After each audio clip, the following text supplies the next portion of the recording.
Monsieur le Président, Madame la Ministre, Monsieur le Président de la Commission, Monsieur le rapporteur, cher Richard, je souhaiterais apporter mon soutien plein et entier à la proposition de loi relative aux préenseignes dont tu es le rapporteur et j'en suis d'ailleurs le deuxième signataire.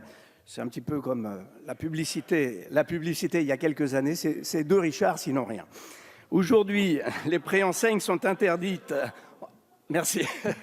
En dehors des agglomérations, sauf dans certains cas de dérogation bien précis, qui concernent les produits du terroir, les activités culturelles et les monuments historiques. Tout cela a été très bien rappelé. La proposition de loi, dans sa version initiale, proposait d'ajouter les restaurants à ces dérogations. Elle permettait ainsi à tous les restaurants de France de placer des préenseignes en dehors des agglomérations où ils sont implantés. C'est une revendication très largement partagée par les commerçants et artisans de la ruralité qui sont hélas trop nombreux à fermer boutique et en particulier les petits restaurateurs. Écoutons plus que jamais leur cri d'alarme, repris de manière vibrante par Richard Ramos dans son intervention. En commission, la dérogation a été restreinte aux restaurants avec un savoir-faire traditionnel et dont la majorité des plats est fait maison, afin d'éviter que cette possibilité soit ouverte à tous les restaurants, y compris les fast-food. Je le dis à l'égard de notre ami Ruffin, qui d'ailleurs est parti, et grandes chaînes, et je m'en félicite. Car c'est bien ce savoir-faire qu'il faut mettre en avant, et c'est non seulement une question économique, mais je rajoutais une dimension patrimoniale à laquelle nous sommes tous très attachés.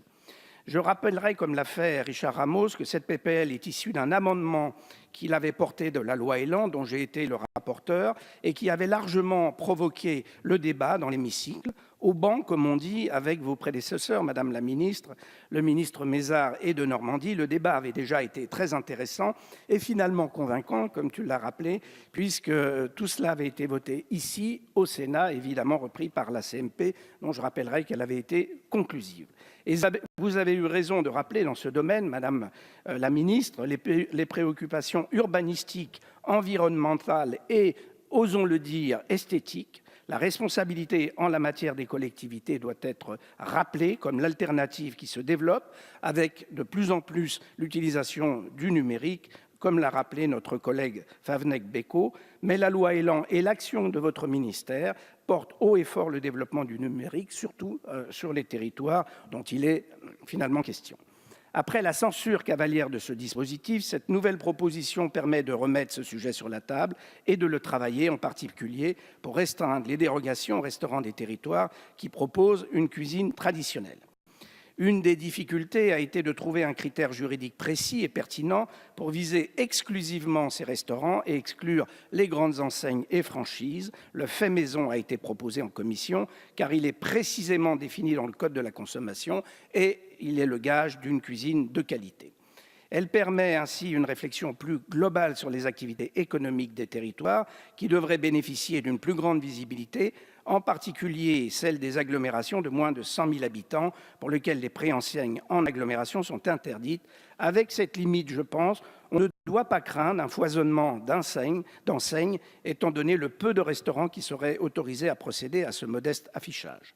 Dans le contexte du grand débat national et de la dynamisation des territoires, Madame la Ministre l'a très bien rappelé, la proposition de loi ouvre donc la voie à une réflexion large et pertinente pour trouver le bon équilibre entre l'attractivité économique des territoires et la préservation de l'environnement et bien sûr le souci de la beauté de nos paysages.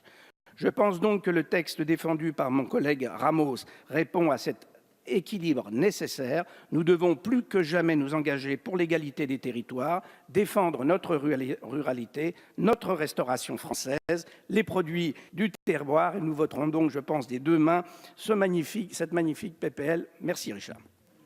Merci beaucoup Monsieur Liogé.